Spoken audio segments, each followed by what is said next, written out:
Alright guys, welcome back to another exercise execution video today with PB Fitness Academy. We're going to be taking you through the seated cable row. So this is a standard seated cable row machine that you can see here with different attachments that you can decide on for whatever goal suits you. So yeah, with your coach you obviously would have worked out a plan for you and we would have programmed a specific attachment for this machine. So in this case here I'm going to demonstrate with the gym pin attachment because it allows me to use D handles. And personally, I like to use D handles wherever possible because it allows my wrists to go into the more natural position for themselves, so it's not going to cause any injury or stress on the bicep tendon.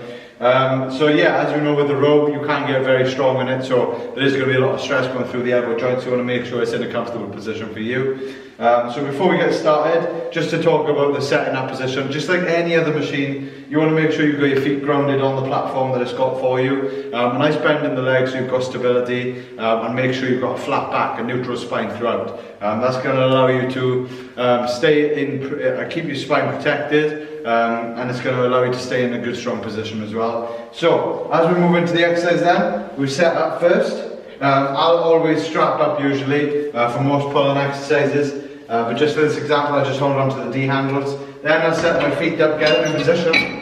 I want to have a nice slight bend in the knee just for stability, and then I'll create that flat back first before taking the load, and then I'll just simply, like a deadlift, with hip extension, I'll just lean backwards. So that's going to put me into the starting position. There's a slight bend in my elbow, so I've got the load going through the bicep as well as the back. So now I'm just simply going to drive back. And the way that you position your elbows is dependent on what you want to target. So with this exercise, I'm going to demonstrate targeting the lats by keeping my elbows in nice and low.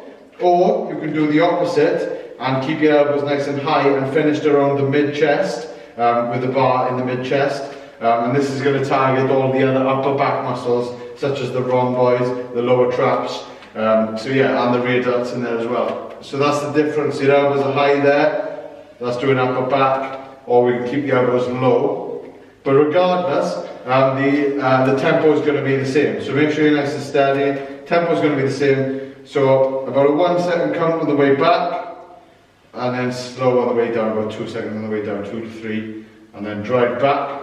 But again, with this movement now, you don't want too much swaying back and forth. You don't want to create too much momentum. You want to find that position for you, keep yourself there, and just use your muscles to bring it back.